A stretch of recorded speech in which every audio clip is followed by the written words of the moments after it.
to another edition of Elks Files Player Profiles. We are joined today by linebacker Nick Anderson. Welcome. Thank y'all for having me. Thank you so much for joining us. So you're from Mississippi, you're in Edmonton now.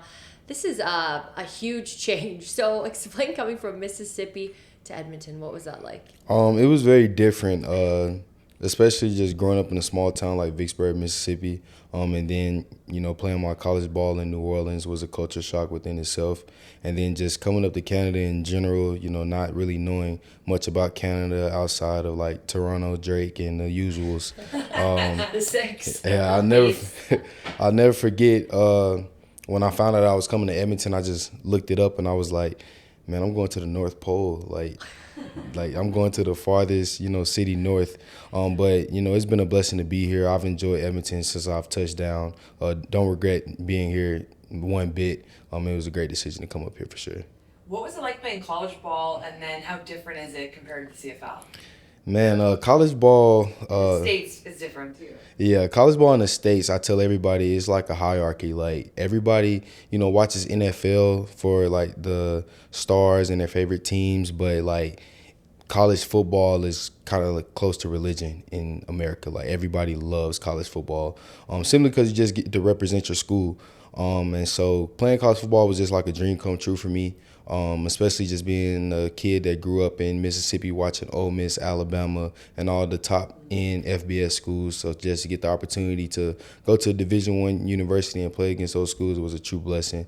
And I'll say the biggest difference from, playing ball in the States and playing, up here in the CFL is just the rules are a little different, and I feel like that's one of the things that, rookies kind of struggle with when they first get to the league, is just adapting to the motions from the receivers, the different offensive looks, and it's just being just different than what you're used to, just being away from home and things like that.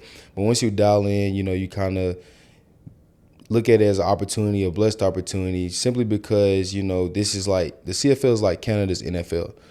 So we was in Montreal a couple of days ago. I met this kid. He was our waiter, and he was just starstruck to just serve us.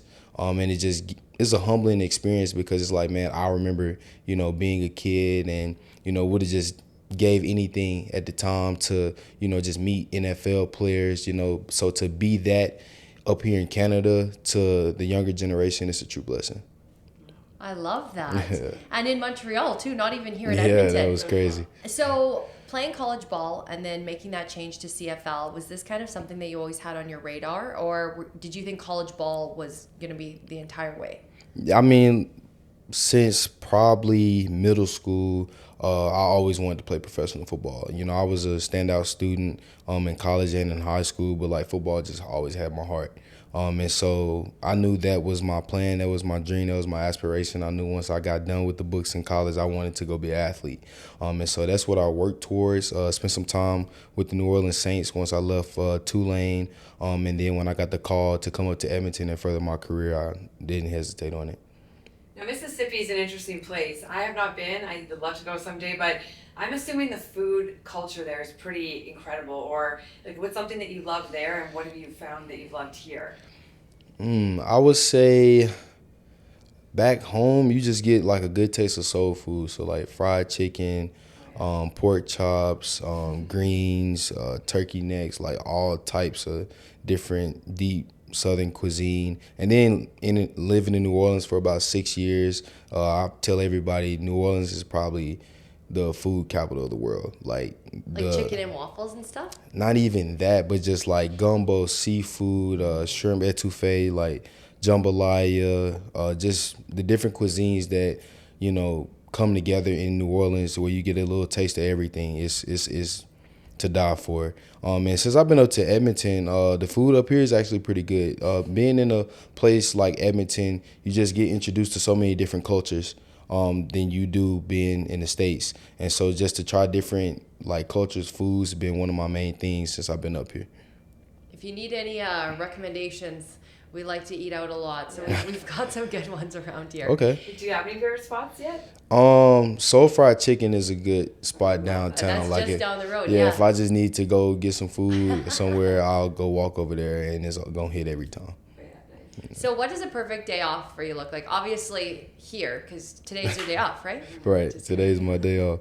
A perfect day off for me, I feel like, especially in season, I never really take a true day off where I don't go to the facility, because even on the days off, I'm going to get, my body worked on or do something to make myself feel good from playing in the game before, to just stay on top of my recovery.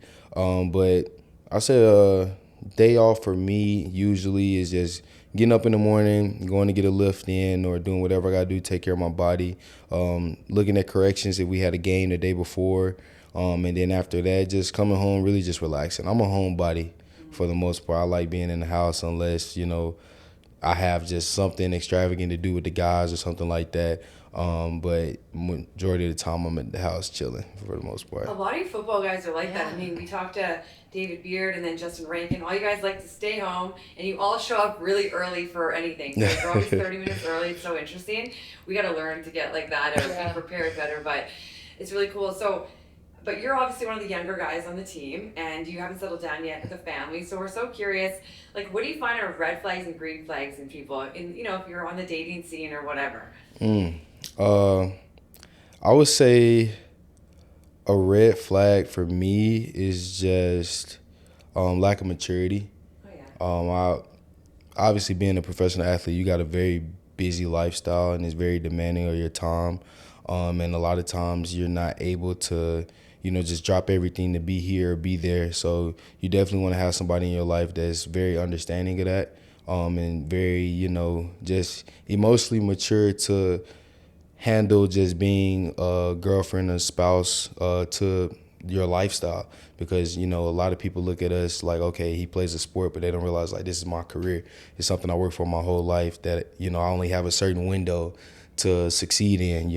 It's not like something that you go to school for and then you have like the rest of your life to go and complete it. My football window and opportunity is limited, so you got to capitalize on that. So I'll say a red flag, and also on the flip side, a green flag is just having somebody that understands, and just very supportive of what we do on a daily basis. You are well beyond your years. My goodness, you are maturing yourself. Okay, I have a question. Is this necklace and bracelet, is this Jenny Bird? It's Louis Vuitton. Oh, it's even better then. Yeah. They definitely did a little knockoff. I have the gold set, but it's not Louis, so there we go. I'll look forward to getting that one for sure. It is. It's so good. One last thing too. I mean, you probably eat a lot before games. We're always very curious as to what that looks like. We forgot to ask David. Yeah. He's 6'5". Yeah. We're like, what is your pregame meal look like? What keeps you going? And sometimes it's also kind of like our pregame ritual too. Yeah, seriously. I really don't like to eat heavy before the game. Sometimes that's my downfall. I don't feel like I get enough carbs before the game. So this last game, Montreal was very hot. I didn't get a lot of carbs. I was extremely tired. But I'd say my go-to, especially the night before, I got to go get a steak. I feel like I'm a steak guy. I like my steak medium rare. So I'm going to get a steak. I'm going to get a starch and a vegetable at a nice little restaurant somewhere. And that's what I try to do. I feel like that's my pregame ritual when it comes to food. And then on the day of the games, I like to wake up, especially if it's a home game, and make breakfast, just the standard eggs, bacon, sausage, and really just have some coffee, iced coffee. I'm an iced coffee guy, like iced vanilla coffee. Like Dunkin' Donuts style? I don't mind Tim's. Okay. I don't mind Starbucks. Like those my one or the other when it comes to that. And then like right before the game, I say my go-to meal before the game,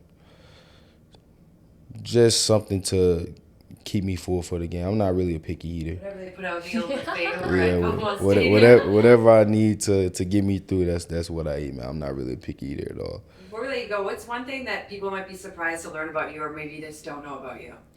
About me, that's a great question.